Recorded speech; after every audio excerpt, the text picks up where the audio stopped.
मेरा तो भोजन विदुर जी के यहाँ है। भगवान दौड़ते दौड़ते विदुर जी के यहाँ गए। विदुर जी तो बाजार से पेड़ा लेने के लिए चले गए। भगवान श्री कृष्ण आए हैं। भगवान ने दरवाजा खटखटाया, अंदर विदुरानी नहा रही थी और जैसे ही कन्हैया की आवाज सुनी, मैया दरवाजा खोल। आज विदुरानी ने दरवाजा खोला, नग्न अवस्था में खड़ी है, नहाती नहाती चली आई। कन्हैया ने देखा, अपना पटका उतारा, मैया के ऊपर डाल दिया और बोले, विदुरानी मैया, काकी मुझे बड़ी जोर की भूख लगी है, कुछ खाने को देना। विदुरानी का अभी लेकर के आती हूं। लकड़ी का पट्टा था, क्या बोलते हैं, पीड़ा, पीड़ा ही बोलते हैं ना, पटली, हाँ, लकड़ी का पीड़ा, उसको उल्टा बिछा दिया। भगवान से कहा बैठो, और भगवान भी इतने सरल उसी लकड़ी के उल्टे पीड़ा पर बैठ गए। विदुरानी जल्दी से केला लेकर के आई, पत्तल लेकर के आई, पत्तल भी उल्टा बिछा दिया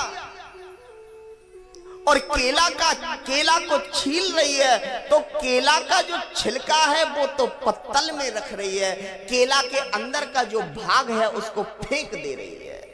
और आज भगवान भी केला के छिलका को इतना प्रेम से खा रहे हैं और विदुरानी प्रेम से खिला रही है, आंसू निकलते जा रहे हैं। आज कन्हैया मेरे सामने बैठ करके खा रहा है, बार बार केला को छीले, अंदर का भाग फेंक दे और केला के छिलके को सामने रख दे। तब तक विदुर जी आ गए। अरे भगवान दरवाजा खोल। जैसे ही दरवाजा खोला, विदुर जी बोले, आज हमारे यहाँ कन्हैया आने वाला है।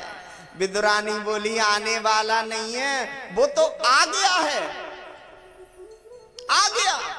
विदुर जी दौड़ते दौड़ते गए, राम राम इसने कुछ गलत तो नहीं कर दिया।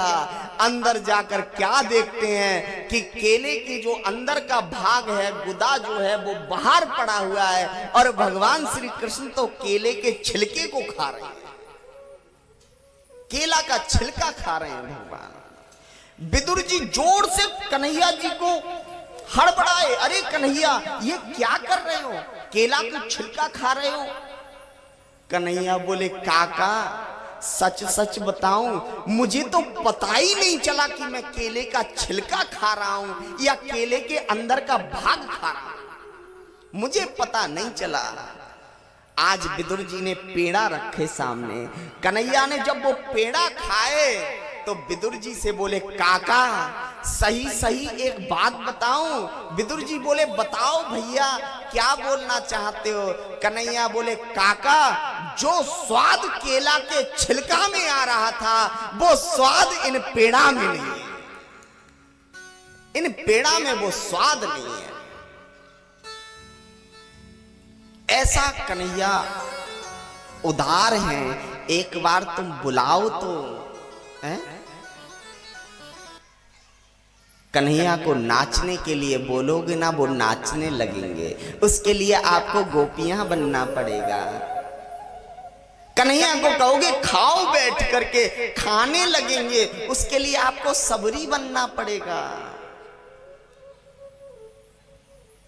आप तैयार तो हो, कन्हैया ज्यादा दूर थोड़ा ही नहीं है।